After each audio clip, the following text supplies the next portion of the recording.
Morning all, it's Tuesday.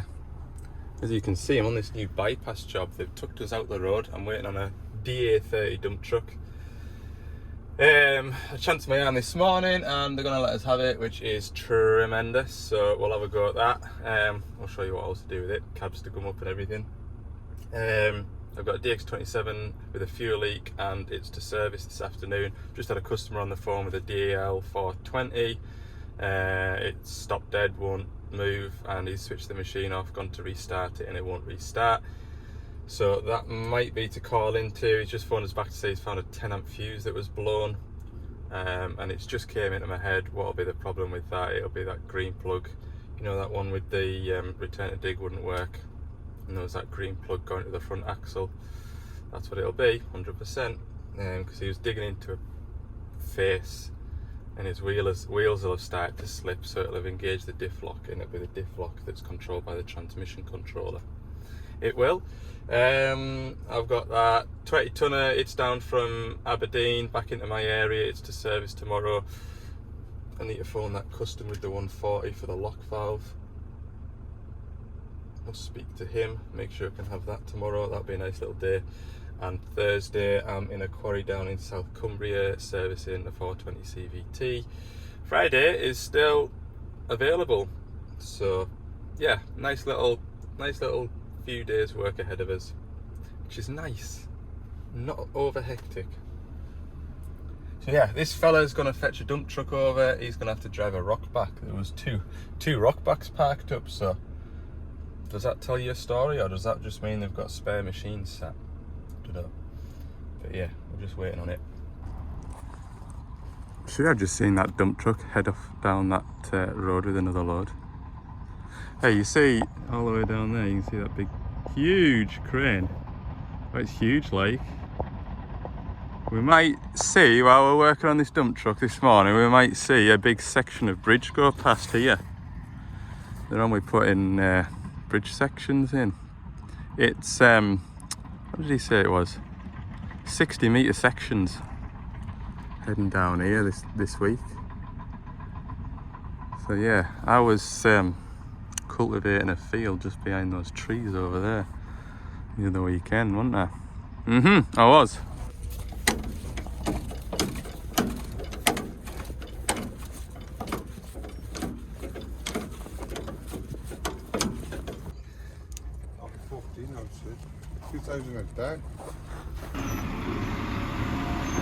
There she goes, sports fans. I'm done. Yes, you can well imagine that was a bit of a hurry. Big earth moving job on here. But we came all the way here to lift the cab to replace that. Say all the way here. That's what we did. We didn't come all the way here. We just nipped over here, didn't we? Eh? Well, I'm pleased that job is done and out the way. Marvellous. There's a rock back over there getting ready to go. So they're Terex dump trucks, bought by Volvo, built by Volvo, I think. Some sort of Volvo connection. Anyway, there's two of them on here. And there is also what else is there? Two Doosan trucks and a handful of Volvo trucks. Flannery and other big plant hire firms. Oh look, there's me glowing Devlon sign. Now I did put it into orange like I've got down here, but the orange just doesn't quite, just looks more yellow, doesn't it? So I'm going to stick with red for the Doosan badge at the back, Devlon badge. Got blooming remotes for all kinds. That's the remote for that one there, so that's going to live under there. Okay, I've had an early lunch, that's been ticking over. We'll whiz through this service and then I've got to have a look at, let's see here, look, got a bit of a fuel leak.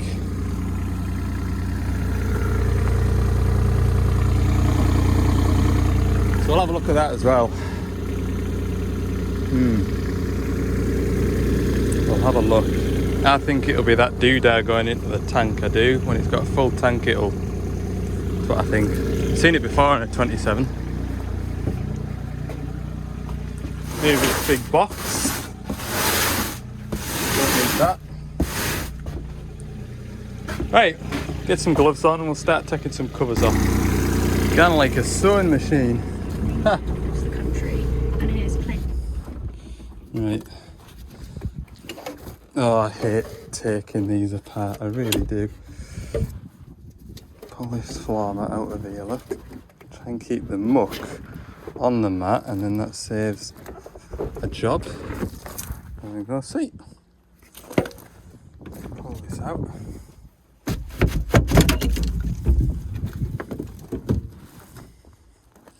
So I think the fuel leak is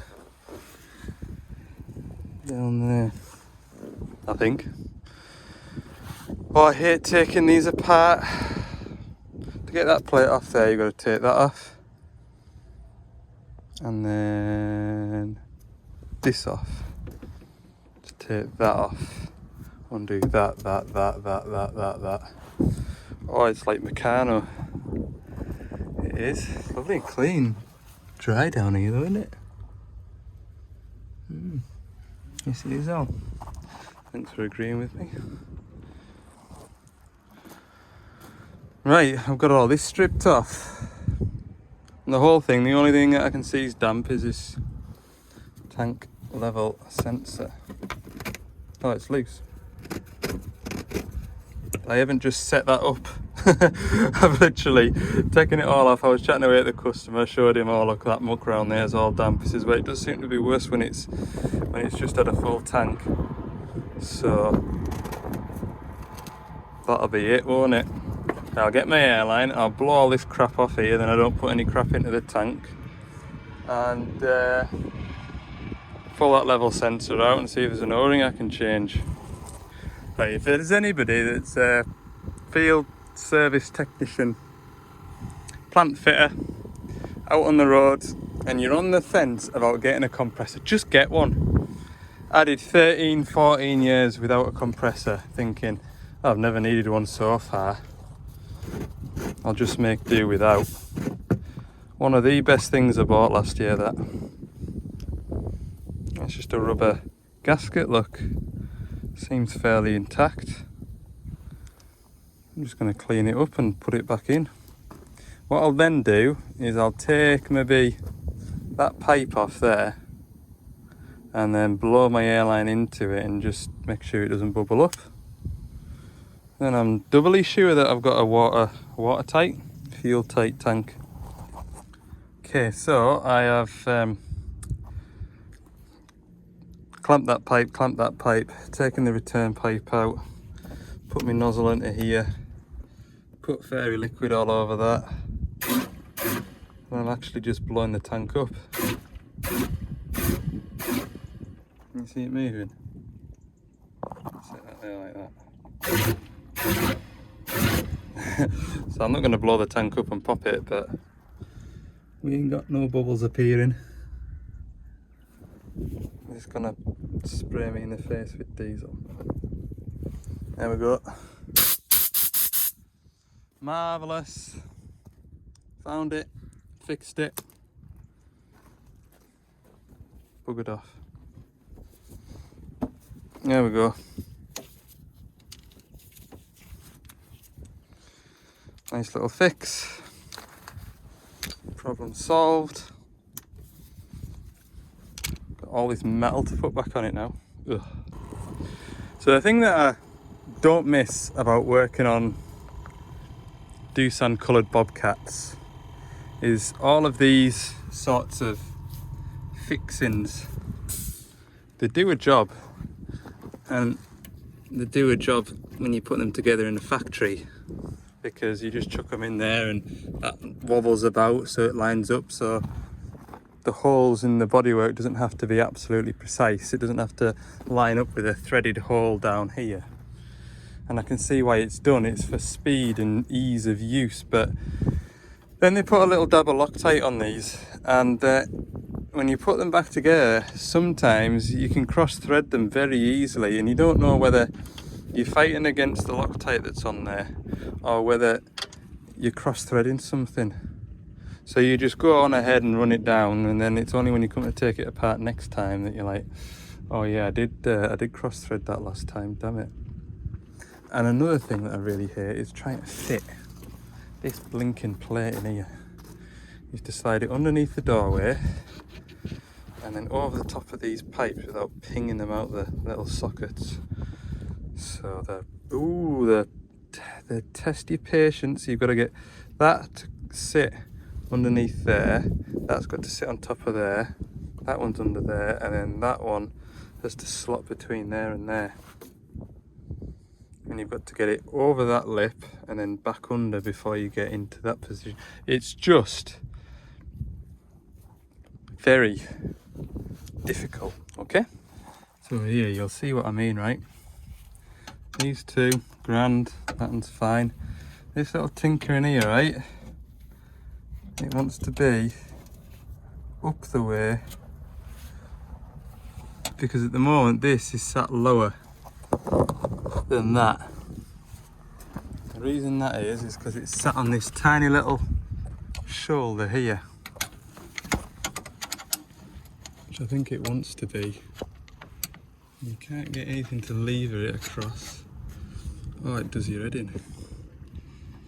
It does. Finally, I think they're the bolts that I need. No, there for that. Where did I put the bolts for in here? Here, look, a sensible place. See, I've run that in finger tight, but I've only done 2-3 turns. And it locks out on you, see? So you think, that's in right. You got to rattle it down. It's like, not sure whether that was in right. By then it's too late. Mistake has been made. And you just think, oh well, let's just hope it's not me coming back to repair it next time. And then you realise that you're the only one that covers Cumbria in the borders, and this machine is right slap bang in the middle of your area, and it will only be you that ever comes back and repairs it. And then you start thinking, well, if he phones, I'll just not answer the phone. Nah, you wouldn't do that. And you've got this back panel, for example, right? That one there's captive with one of those. That one there's a real, you've got to be gentle with that, because I'll show you, hang on. Oh, so this panel here, you've got two of them captive-y clip things down here, and then they've decided to use a nut and a bolt here, and this one here is like a nut moulded into some plastic. So if you give it too many ugger duggers, you snap the plastic off. That plastic is part of this cab interior. So once you've snapped that off, you're knackered. You need to try and get a nut and bolt on in there if you really want to put it fully back together. I can see it in the comments now. How do you know all this stuff, Al? Experience. Been there, broken that. Learnt my lesson. So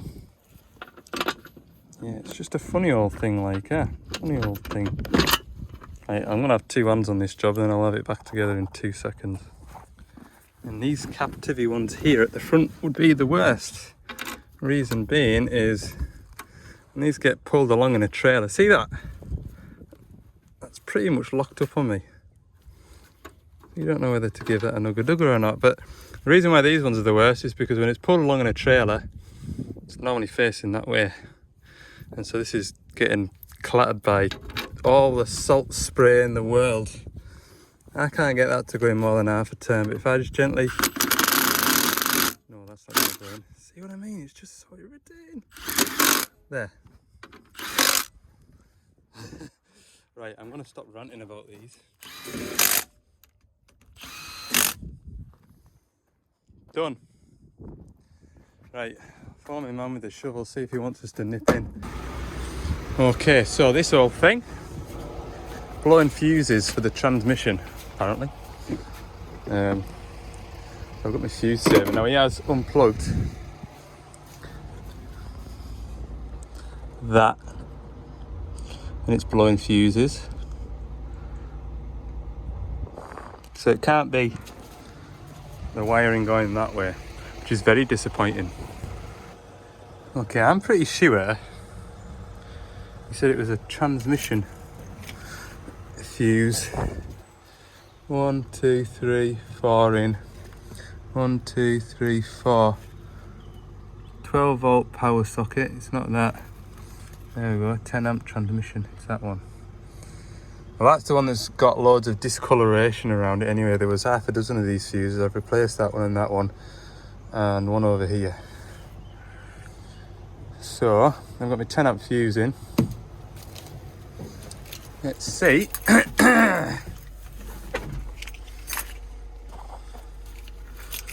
What happens? Oh, that's it gone. Blown. Yep. Without that fuse in, it doesn't let you start it. Look.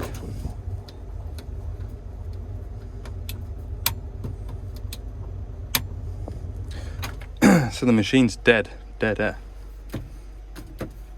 So we'll get a schematic up and see what all that fuse feeds. Yeah, look, he's got through. He's never put a 30 ampere in here, has he? I don't think he has. There's loads of fuses in here. How many has he got through? Oh, fire. Nothing wrong with that, but you can see it's burning the tip before it. I think what he's been doing is trying to put a fuse into it with the ignition off, with the ignition on. Okay, let's discover if the fault is. Let's see where that feeds. See what it feeds first. Obviously, it feeds the transmission, but it feeds that. Imagine that transmission controller. Is the problem in the cab? Is the problem out the cab?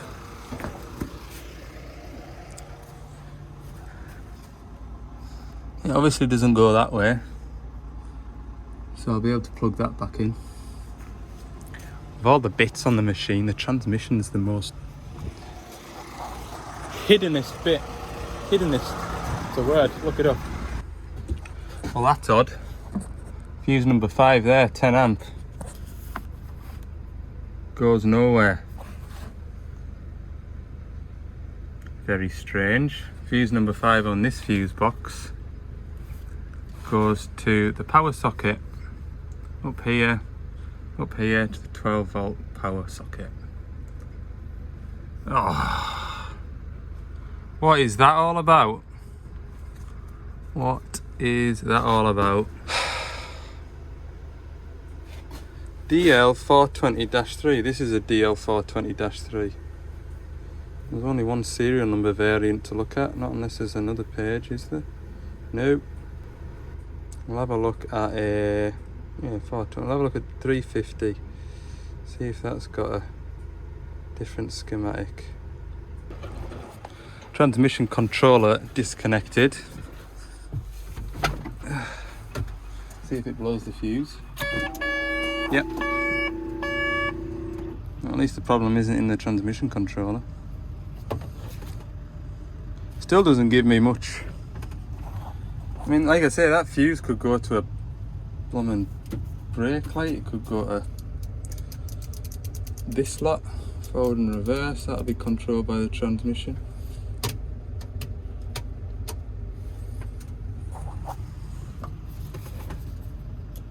Anything transmission related, it could be out like. And the schematic isn't going to tell us anything. Oh, that is really, really annoying. This should have been easy. I should have been able to look at a schematic.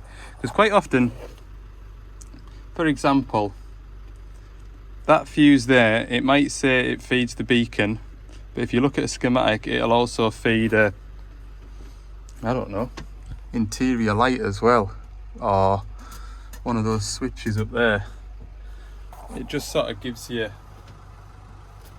doesn't tell you everything that fuse feeds. Do you know what I mean? Or at least if I knew where the output of that fuse goes to, then I can go to the other end of the line and disconnect it if it blows the fuse and the fault is in the wiring loom, or the fault is in the part that it connects to blow the fuse. Could be a solenoid coil, Could be out like. Obviously not in a transmission controller. You know, transmission controls the diff locks, it controls the torque converter lockup, it controls all sorts of things. Forward reverse lever, forward reverse on the joystick, it gets inputs from there anyway. See what colour wire goes out the back of it. So the output of that fuse goes into this wire, which goes up to this top corner here, which goes into this heavy red with a blue trace, which then goes into this bit of loom here, which looks like it's separate from this big bit of loom here that goes down through the cab, but actually when you look back far enough, it tees into this big loom, goes down the way. That big loom also goes that way into the cab. That don't tell us much. Presumably if I get my multimeter we'll have a short to earth on that. So I can lift this floor out, disconnect the cab from the machine and check that I've still got a short to earth. That would be a good idea. I've downloaded another manual off online, and that also doesn't show a output out of fuse number 5. Oh, so annoying. These are all unplugged. There we go. Keep them in the right position because you can put them in the wrong holes. So I've got that attached to that. If I go to earth, I've got continuity. That's with the cab disconnected from the rest of the machine. So I know that the fault is from those plugs in there this way. Right. Where do you start? Okay, I'm going to work back the way. I know that the output wire colour is red and blue. RB stands for red and black, so it's not that. The only red and blue, which is RL, is this 15 amp fuse here. So we'll see where it goes to. Along here. On here, RL, 2 RL, 2 RL. Does it go to anything transmission-y? Goes to a backup relay, reverse relay.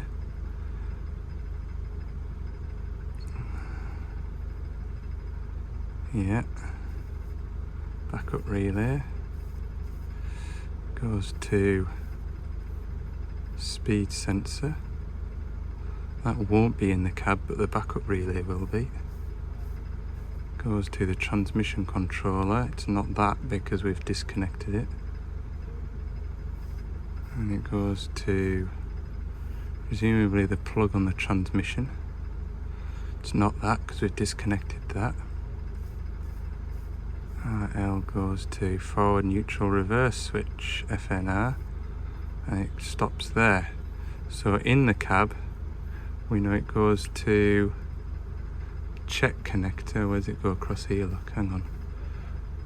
What is the ICCO switch? Oh, that's the transmission behaviour switch.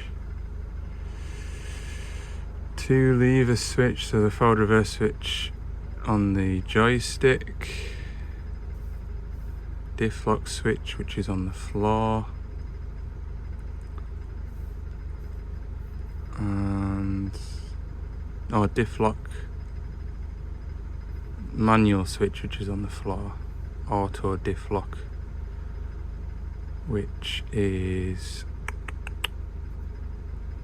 in the console. Again, this might be leading me up the garden path. So that's as far as it goes. So everything directional related it goes to, basically.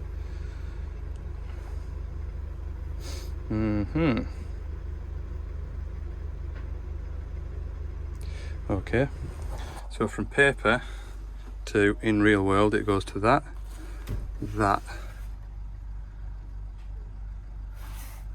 Don't think it mentioned that, did it? Torque converter lockup?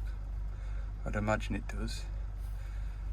Diff lock, where's diff lock? Diff lock, that's an option, so it doesn't have that option. Doesn't mean that the wiring isn't there for it. So there's 1, 2, 3, 4 possibilities of it being in here. Remember, this moves backwards and forwards. Also goes to this and this button here, which is that stuck down.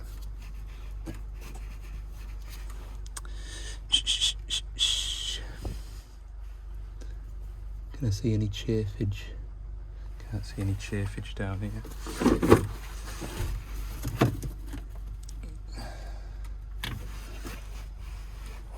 Take this cover off the back of here and have a look. 1, 2, 3, 4 screws. That was a mission. I decided to have a look at the bit that moves around the most. It's probably this bit. So that's the indicators. It's this bit here, this wiring, which is looking. It's pretty clean, but what I'm going to do is a bit flat there, like. Nothing to say there isn't a live and an earth crushed together, so I'll disconnect the plug and check that I've got continuity to earth still, or not. Please, let there not be. I'll do both. I spotted the red and blue wire here in that plug. I'll do them both anyway. That's them. Doubt it, like. Let's see.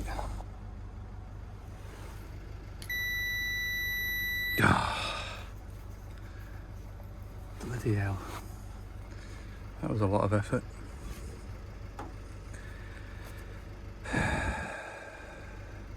Right, let's check the red and blue wire for continuity to here. Because obviously if I'm barking up the wrong tree, this red and blue wire will tell us hopefully. Where is it? That one there. No continuity. Waste of time. Oh, it's hard on. That's came off. Do this the other way around there. Continuity to there. So it's not a total waste of time, but it would have been nice if this wiring was all mashed up, wouldn't it?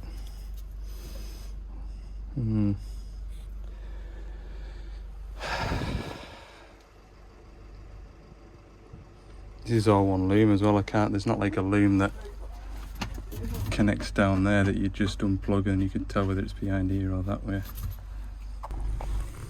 Doesn't have a manual diff lock switch. So that's one less thing to look at. Now with that put back together. Take this apart again. This is a pain in the ass, this one, because of the stupid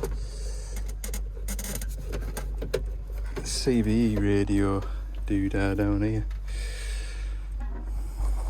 So I've got the joystick disconnected and the VCCO switch. See there, red wire with a blue trace. Right, let's have a look.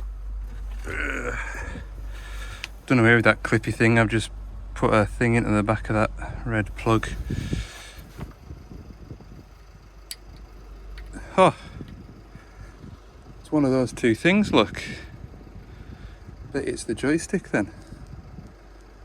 I can't see it being that switch.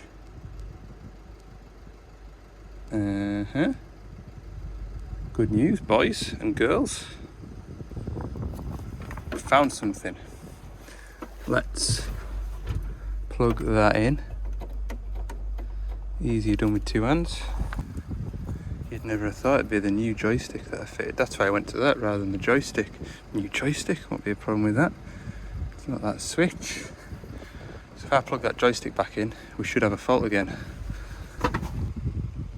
Obviously disturbed something, but joystick's plugged in. It's not beeping, but there's a resistance value there to ground. Oh look, it's raining. I think I felt something there. So I'm going to plug the cabs back in under the cab. I'm going to disconnect the joystick and we'll see if it blows that fuse. Yeah, that's the joystick disconnected again. Absolutely nothing there, no continuity to earth. Double check that it's making a beep. See? New joystick fault. Who'd have thought it? It's going to please this fella, wait till I tell him. Right, I'm going to plug the cab back in. Okay, that's all reset, cabs all joined back together, and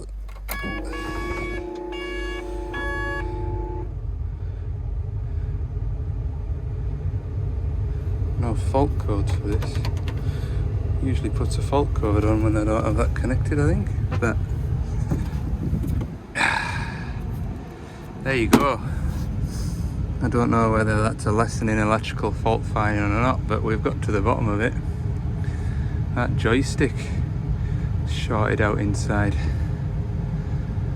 I'm not going to strip it and repair it because we fitted that not too long ago and we'll be able to get a parts warranty claim on it.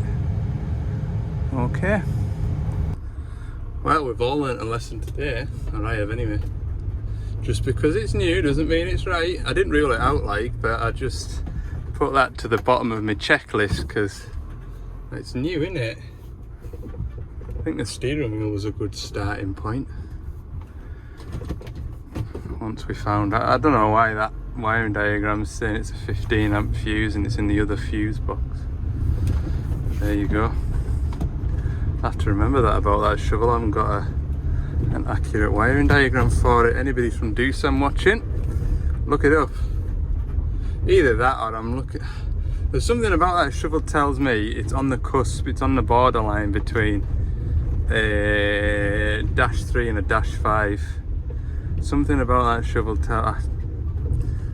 just something about it, you know what I mean? Anyway, 10 to 5, so that's all. This fella's literally been waiting for me to finish. He's been waiting. I want to go home. And just 5 more minutes, will you? I'm gonna find this. Oh dear. Anyway, yes, I was driving really slowly into here because I didn't want to get my van mucky. It's home time, innit? 10 to 5. See you in the morning. All in all, Wednesday. Just leaving the yard. I've got a lock valve on a 140 to go and fit, as well as a 1,000-hour service on a 225 to finish the day off. It's reasonably warm outside, but it is wet, as you can see, so it's going to be a soggy one. First job is 65 miles away, but the sat-nav tells me it's going to take 1 hour and 47 minutes to get there, so first part of the day will be me listening to podcasts and staying nice and warm and dry. That's often the best part of the job when it's weather like this, is you spend the majority of the time travelling to your jobs. So I'm not going to complain. First job though, I've got a quarter of a tank of diesel, so I need to go and top up because where I'm going to there'll be no petrol stations for a long while. I don't want to be looking at the petrol gauge all day long. Well, we're off the tarmac. Tarmac finished a mile ago. Coming up into the woods now, but I am literally following the sat-nav blindly. It did give us directions yesterday, so I've got a rough idea, but it's a long time since I've been up into this forestry, and it's a long way from nowhere. The weather isn't, you know, if it was clearer, you might spot the digger up on that hillside over there, but give you a target to aim towards. But I've got absolutely nothing to go on, so I'll just follow my nose. That's a funny saying, isn't it? Follow your nose. Depends where you're looking, doesn't it? Anyway, I think it's this way. That'll be the end of the road for me. Going by where the drop pin is, I need to be on the other side of the valley. So I need to be well behind those trees there. It's all fun. Oh, stall the van out. It's all fun and games. So we'll go back down here and look for a road over on that hillside. See that in the road? My Sherlock Holmes senses tell me there's been a digger up here. When that was, I don't know. But it might have been recently. I'm hoping. Aha! A digger, a dozer, a van. I'm on the right track, I think. Hooray! One digger found. Hell, that was a ride out.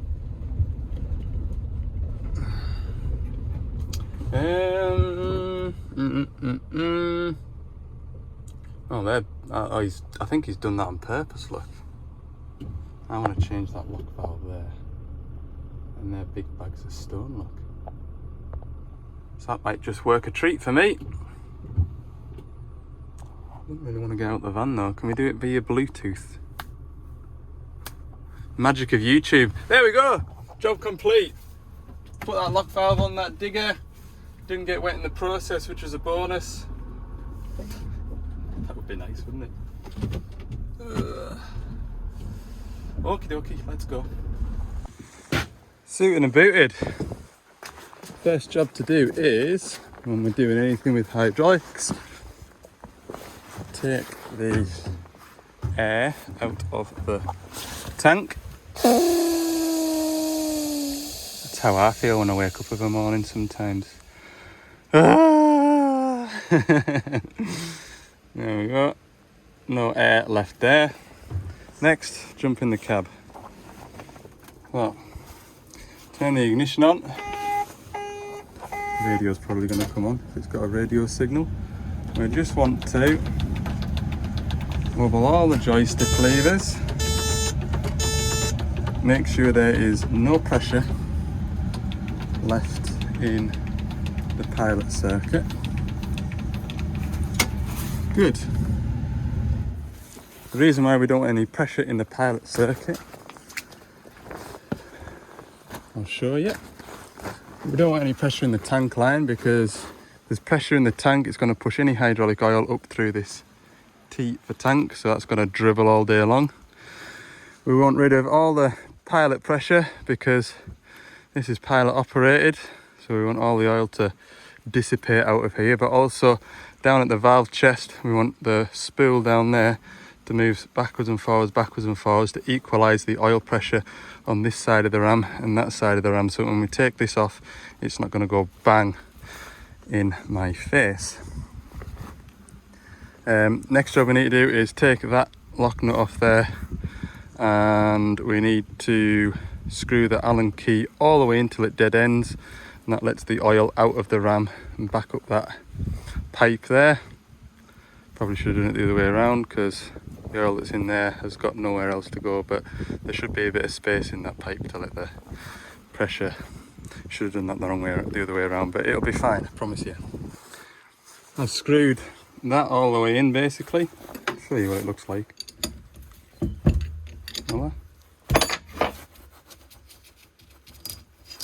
You screw that all the way in. Basically when you start screwing it in, it feels like you're not screwing against anything, and then the last quarter of the threads, so it feels like it's pushing a valve in, and that's putting the oil out of the ram.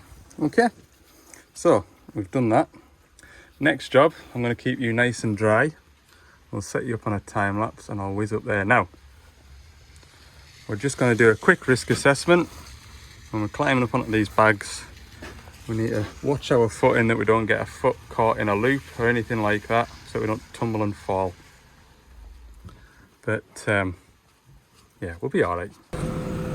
Yeah, I didn't set the time lapse off. I do apologise. The owner turned up and I've been chatting away to him, and I didn't realise I didn't have the time lapse running. It's been sat in the phone all this time, but I've just bled up this valve, so that should be all good to go. We're going to get him to cycle the arm in and out at low idle, and then at high idle, make sure it all works. Right, well, I've been getting me evidence. That ram hasn't dropped any, so that is good news. One of them power hand saw grabs. Cool bit of kit. Right, time to pack up and head to the next job. Don't think it'll get any drier. That looks pretty good, doesn't it? I don't think I showed you yesterday. Maybe you saw it in a clip. Quite happy with that. Like I say, the orange didn't show up very well. When it's shining down on there, it looks alright, but when I glance at the LEDs over there, it looks like a yellowy green. Oh man, what a soggy day. Take my roof off now. Hat hair. Oh, hey, trendy. Right, it is 12 o'clock, so we'll get halfway up the road to the next job, and there's no great panic, so I'll have a bite of lunch and get to the next bit. Okay, that's my next digger. Just a 1,000-hour service doing this. Is just over 5,000 hours on the clock.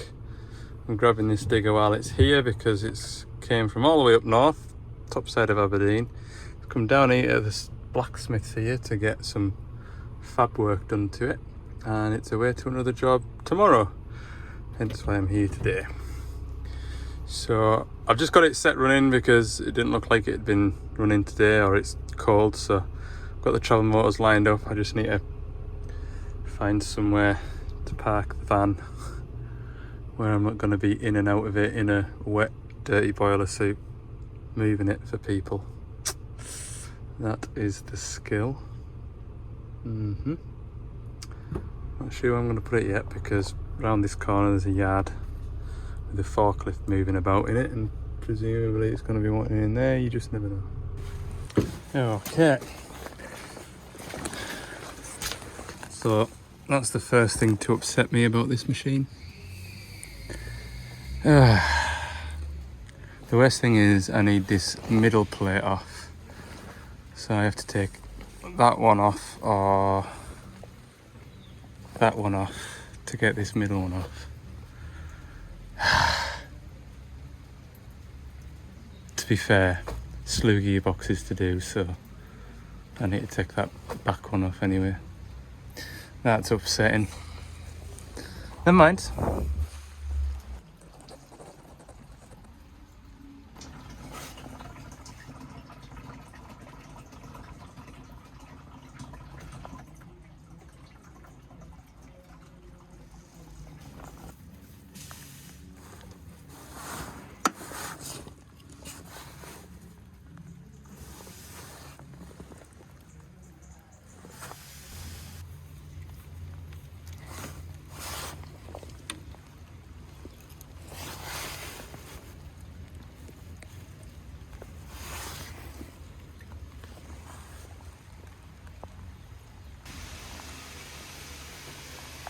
It is proper raining now.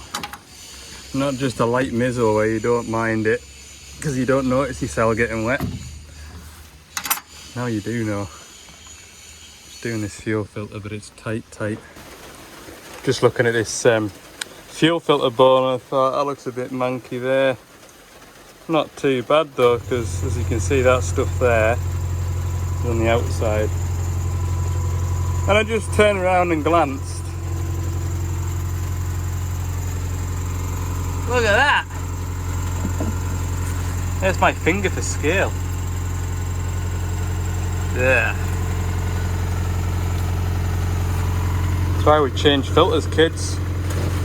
So the natural thing after finding that in that filter would be to check the filter head, and that is all that was found. Single pine needle. Unbelievable. Those filters really do work, don't they? Bleeding up this filter. The rain.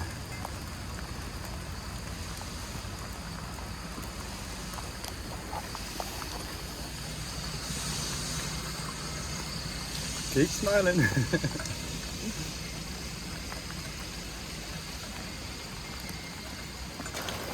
Could always be worse. Don't know how at the minute, but it could. Something could always be worse than doing what I'm doing now.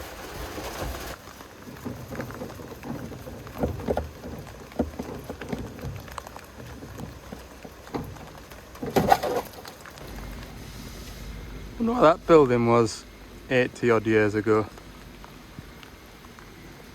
Amazing, isn't it, how stuff just falls into ruin. There's a tree growing out the gutter up there.